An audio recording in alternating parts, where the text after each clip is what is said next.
right, so you have made two fan films based on Detroit Become Human. You've got an upcoming project on Fallout. You've got Livescream and Livescreamers, so it's pretty clear you're into video games.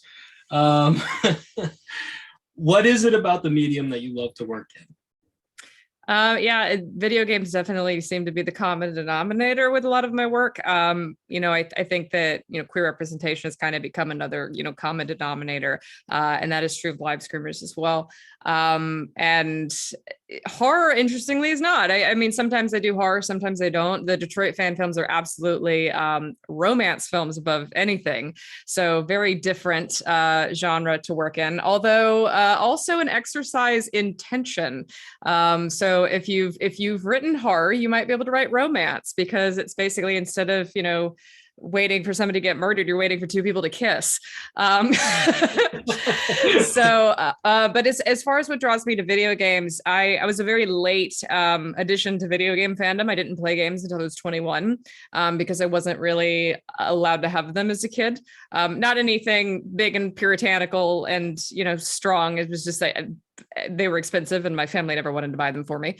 I got camcorders and computers and editing software and stuff instead, and they're like, okay, we're not spoiling you more by also giving you video games and PlayStations. So I got into adulthood, and I was very fascinated by the medium. This is actually a very good question, because now I have to think about why I actually like video games, particularly because I would say 90% of my video game consumption comes through watching other people play. So I can't even say that it's the interactive element, because so much of what I absorb out of video games is through a second party. But I quite like the stories a lot of times. And I think that it's kind of the Wild West in a weird way. Like, because video games are such a new medium, there's things that you can do with them that have been done 30 or 40 years ago in film, and they're old hat in movies and through other visual mediums. But if you try to do them in video games, it's novel.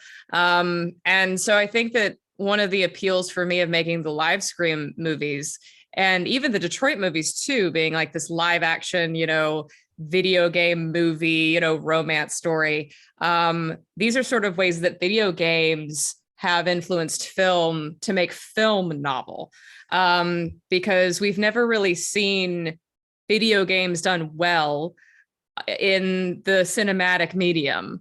Video games are starting to become successfully more cinematic, but cinema is not successfully really becoming inspired by video games, as the Uncharted movie and even recently the what was that other video game movie that flopped recently? Oh, Mortal Kombat. Kind of prove that it's like we keep hoping for that great video game movie, and we're still not there yet. We're holding out for The Last of Us HBO series. Maybe that'll be it. If anything will succeed, it's that. And if that doesn't succeed, it's like, okay, like, what are we doing? But I like to say that my movies are decent.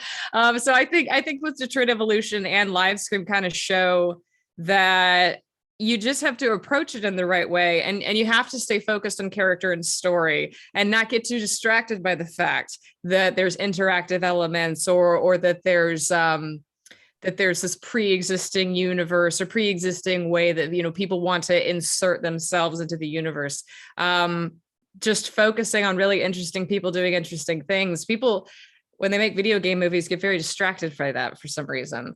And I don't know if it's just because people who are making video game movies just don't understand video games or their appeal, but I think a lot of times it is the story, and a lot of times it's the characters, and it's the mechanics and the situations that you get put in, and the combination of the music and the interactivity and the visuals and everything that makes it really badass in a way that film hasn't kind of become familiar with in the same way. Yeah, I would actually agree. I think the gaming especially, I think it's just so vast. It's just so big that you try to encompass that in a 90-minute film, and it's not, doesn't come off the same way. I think that that's very true too. I mean, so many video games are so fucking long these days. I mean, like Red Dead Redemption 2 is what, 60 hours just to get to the main storyline. How are you going to condense that into a 2-hour movie if you're trying to make a direct adaptation? And the answer is you can't. What you should do if you're making a Red Dead Redemption story is you should make an original character in that universe and tell a story that's sort of peripherally related to things that the fans find familiar, and play in that world rather than trying to adapt the literal thing that was not made for film, that was not intended for that. And I think the same way about book adaptations too. You know, so many people get so angry when every little detail from a book isn't included in a movie, and it's like, well, they can't do that. Like, some things have to be cut. You got to adapt for the medium. And yeah, it's funny, even to this day, video games really struggle to make that transition to film. Even though we've come close so many times. Yeah, no. So that was actually one of my next questions. Was I wrote, despite the fact that video game movies are often met unfavorably, are there any out there that inspire you? Are there any out there that you really enjoy? Because I love the medium, to be honest with you. Even like the bad ones, there's usually one or two ideas, and then you go, that was pretty cool, you know. I think the new Hitman movie was the one that, like, in the last 5 minutes of it, I was like, you know, I'm almost on board with this. Like, it's not Hitman. Like, they threw Hitman out the window, but as a standalone movie about super soldier spy clones and stuff, it was decent. And so towards the end, I was like, okay, I'm kind of digging this. But yeah, you know what? I actually quite like the Resident Evil movies, and I know most Resident Evil fans will drag me across coals for saying that. But that's just like, you got to separate them from the game and like treat them as a completely different franchise. I think that as just action horror movies, they're pretty decent. They're very entertaining. And I really like Mila Jovovich and Ali Larter and, you know, a lot of the people who are in those movies too. So I used to go to see those in the theater. So in terms of video game movies, I think those almost struck at least the right balance to have 6 of them made. I mean, like, in terms of financial success, and, you know, people went to go see them and enjoyed them enough. That's kind of where, you know, people kind of need to ride that line without necessarily pissing off the existing fan base as badly as the Resident Evil movies did.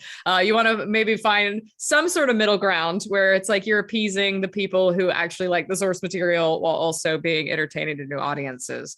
And the Fallout series they're working on at Amazon, I'm also hopeful for, it will kind of walk that line of existing in the Fallout world, but not necessarily being married to the canon. Yeah, no, I agree. I actually watched the newest Resident Evil, the reboot movie the other night, and it does exactly what you're talking about. It does. It's mostly fan service, and then it leaves out the horror portion of it. It's just very like, this is what happens, and this is what happens, and this is what happens, and it just totally misses the idea of making the movie. All right, so let's keep going here. What are your favorite games of all time? Well, mentioning Fallout, Fallout 4 is probably it. And that's why I've been working on this Fallout animated machinima series for literally 6 or 7 years. At this point, like, it has been in development in some capacity for that long. Because I really like the characters in that game. Again, like, I want to explore more with I want to spend more time with the characters in that game after the events of Fallout 4. Surprisingly, Detroit Become Human is actually not in my top 5. I really like Read 900. I really like what the fandom has done with Detroit Become Human.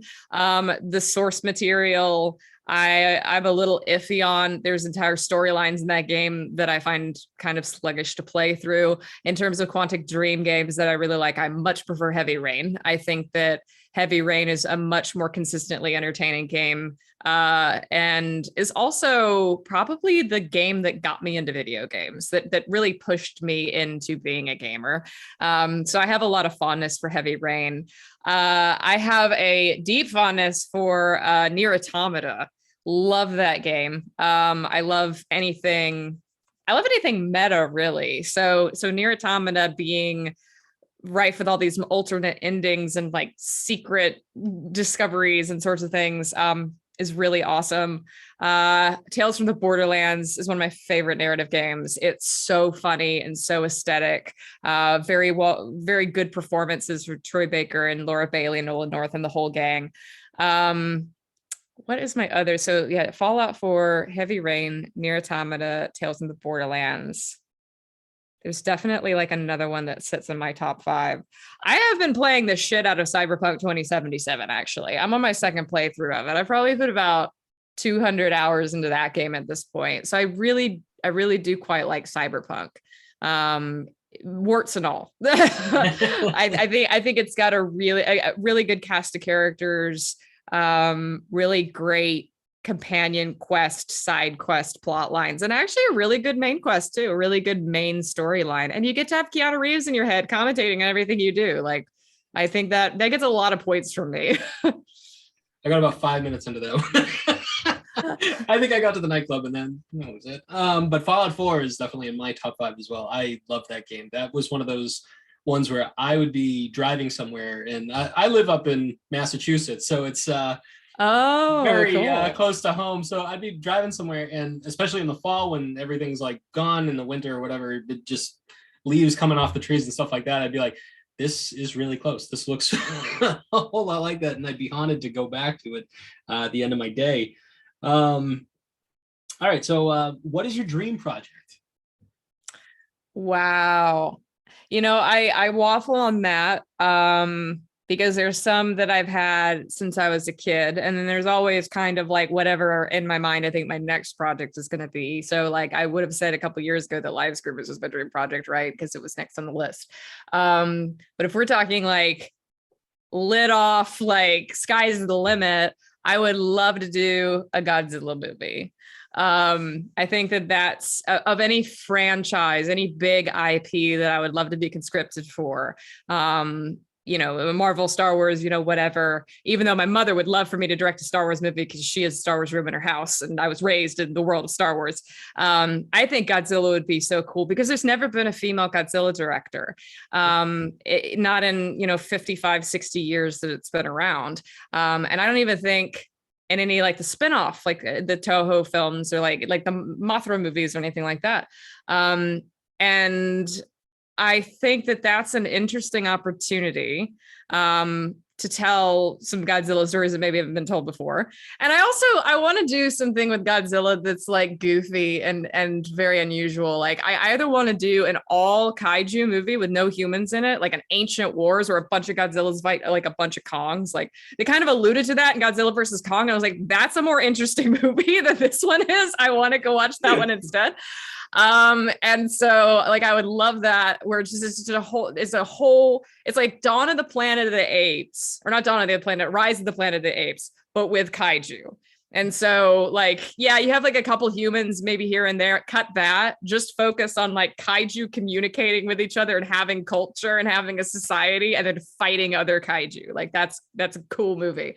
And then the other like Godzilla concept I have, which is total flip side, is coming of age story where a teen girl discovers like a baby Godzilla and starts secretly like raising it in her bathtub, and like high school hijinks happen, but also there's this Godzilla that it's like Clifford but with Godzilla. I don't know where I'd go with it, but I think it would be different, and I think Haley Steinfeld should star in it. Perfect. just some sort of like goofy like Lady Bird Edge of 17 movie, but like put a Godzilla in it, and I think that would be a lot of fun.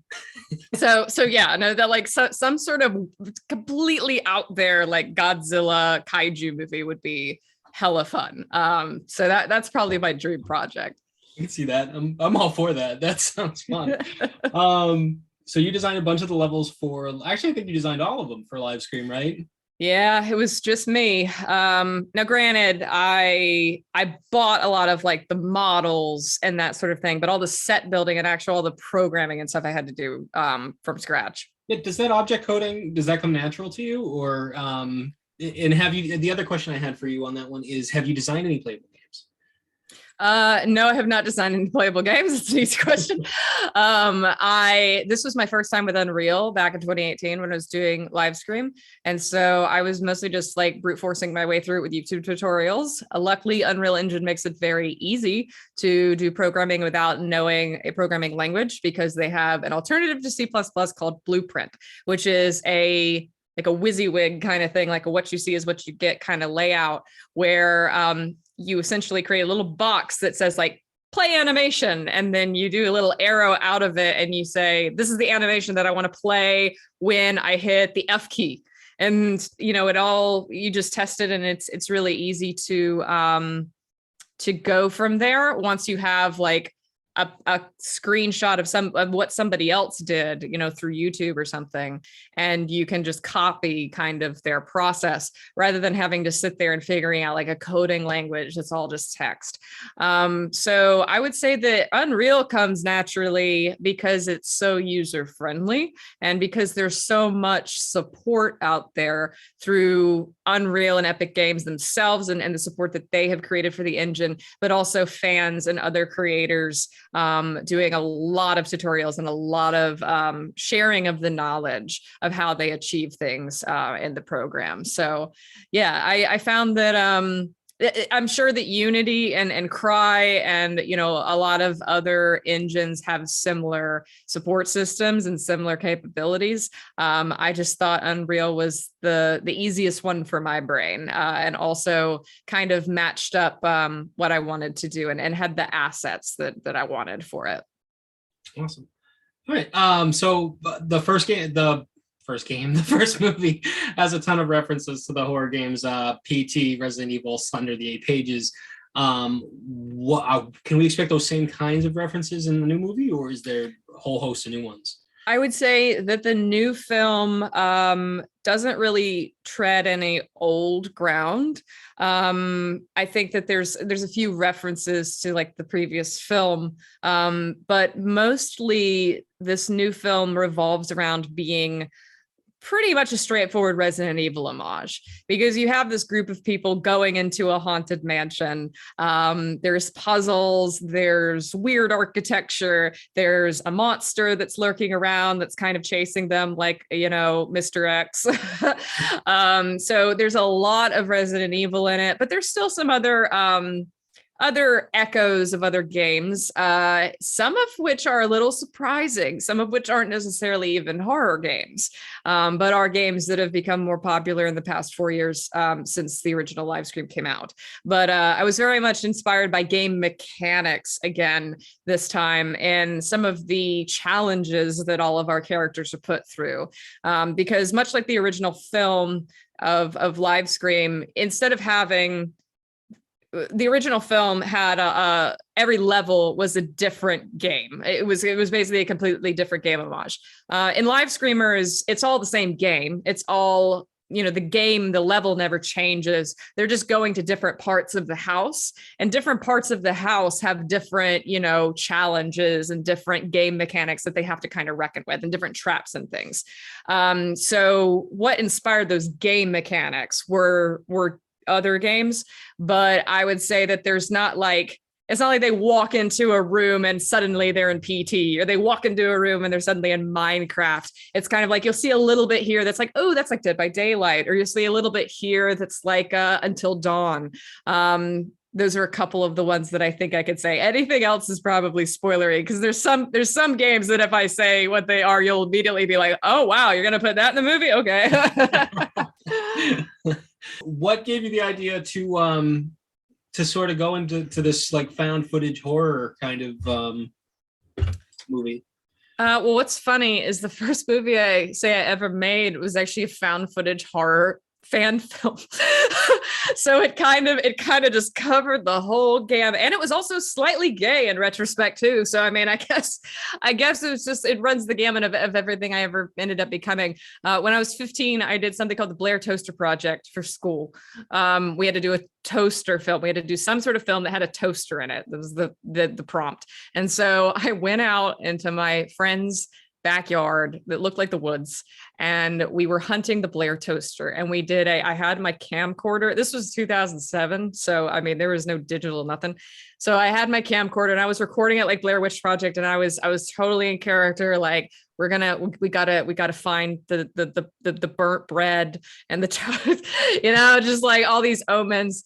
And so I cut together this thing, and it's still to this day hilarious. It's on my YouTube channel. The fans of Octopunk actually have quite a fondness for it, to the point where they actually got me to work on a sequel to it, which is coming out in June on YouTube. It is simply called Blair Toaster, because of course it is. Yeah. With a 2 as the S. Yeah, it's great. The key art was also fun. It's all like spooky and dark woods, and then you have like this toaster and just lying on its side in the middle of the woods. It's great. So that was kind of the origins. But in terms of where did Livescream come from? Just money. Like honestly, I made Livescream, I mean, the ultimate budget, once you included like marketing and film festival expenses and all that sort of stuff, ended up being a few grand. But the out-of-pocket expense of production was only $1,500. And I've made shorts. I had made shorts up till that point that were more expensive than that. These days, I can't make a short for less than 10 grand. So, $1,500 to make a feature, that's wild, particularly because like the actor got paid, and I didn't have to exploit anybody. Like it wasn't shady or anything. Everything was really safe. Everything was paid for. It was just a lot of DIY free labor on my own time and my own part. And so I think that it was a combination of the passion of watching other people play games and the passion for horror games in general, also combined with just the fact that the idea for Livescream played to all of my strengths at the time and all of my lack of resources at the time, while also telling, this story that I wanted to tell. It was just like this lightning in a bottle sort of situation where at the time, I couldn't afford to hire a cinematographer. So I was shooting everything myself, and I'm not a great cinematographer. Like I can shoot okay, but I felt like cinematography was holding my work back up to that point. Obviously, Livescream doesn't really have cinematography. It's all on a webcam like this. So I was able to remove one of the elements that was detracting from my work by not having to have cinematography be this focal point of this film. So yeah, it played to my strengths. It ignored my weaknesses. It was cheap. It was the story that I really wanted to say. It talked about how it gave reverence to something that I felt wasn't being appreciated enough at the time, which was, why do people watch other people play video games? So many people were boggled by that at the time, and still are to this day a little. So yeah, it was just lightning in a bottle. And, I knew from pretty much the jump that I wanted to make a sequel to it. I wanted to make it multiplayer. And I knew Livestreamers was going to be a thing all the way back in 2018. It took a little while for me to figure out what I actually wanted Livestreamers to be about. I had to kind of go live in that world a little bit myself for a while, and then come back and then have things to say. And so that's why I think that I'm drawn to doing a sequel and drawn to going back into the sort of found footage world, because it's really resonates with just the stories that I want to tell at the time. Your cast includes Halloween Kills Michael Smallwood, and just a ton of just fantastic horror-oriented people. What is it like to have all those people working with you on that production? What's funny is I'm just really lucky to have really dope friends. Michael Smallwood's one of my best friends. He lives here in Charleston with me. He's actually coming over tomorrow morning to play a pigeon dating simulator with me again on stream. Pigeon dating simulator? Okay, so Hatful Boyfriend might actually be my fifth favorite game because it is half pigeon dating sim, half pigeon murder mystery. And it's amazing. I highly recommend it. It sounds ridiculous, and it is, but it's so charming. And watching Michael react to it has been so entertaining. The first 2 hours is already on my YouTube channel. We played it last week. But yeah, Michael has collaborated with me 9 times at this point. This is our 10th collaboration together. He's been in almost all my movies since 2019, if not all of them. And I've helped him produce his own movie, What a Beautiful Wedding, which is an incredible short that's going to premiere on the festival circuit very soon. And so Michael is just a great person, and I'm just very fortunate to have him in my life, both as a friend and as somebody who has a very, very, up and coming career in the film industry, but also specifically the horror film industry. And it was also very weird, as an aside, to go see Halloween Kills, which was the #1 movie in America at the time, and go see it with him in the theater. And like when that opening scene, like in the modern day, comes on, he's the first voice that's in the movie. Like, he has the first line after the credits, and I look at him like, wait, you opened the movie? And then he's like, keep watching.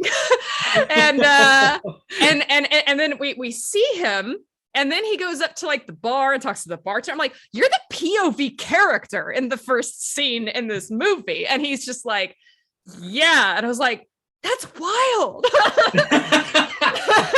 and like, as well, it was also kind of funny and weird to watch him get murdered by Michael Myers on screen, and then just sort of like look back and then look at the screen and then look back and be like, this is so weird.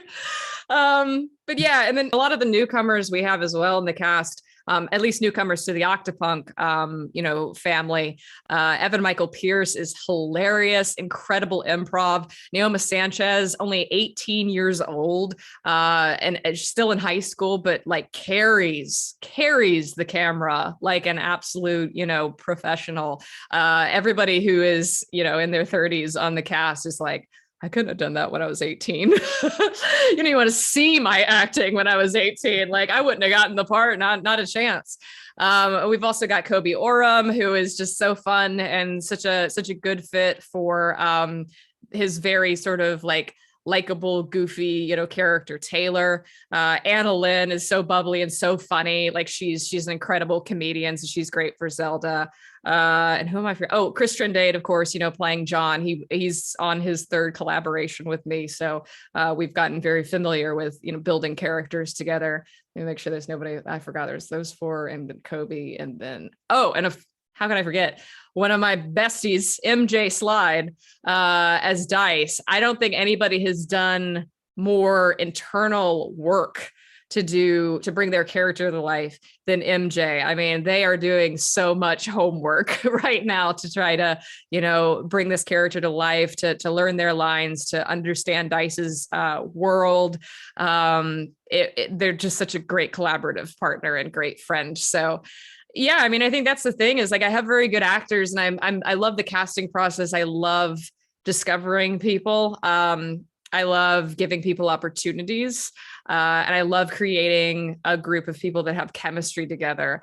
But at the end of the day, like, a lot of these people are just friends, and it's really cool to be able to include the people that you value in your journey in making art, that it's not just about like bringing a bunch of random people together and saying goodbye at the end of the day. It's like, I wouldn't do this project if I couldn't bring my people up with me, Gotcha. Yeah. All right. And I have one question left, but my guess is you probably won't be able to answer it, but I'm going to ask you anyway. Is there a chance we'll see Scott in any capacity? I will say that Gunnar Willis is not in the film. That doesn't mean that you don't find out what happens to him.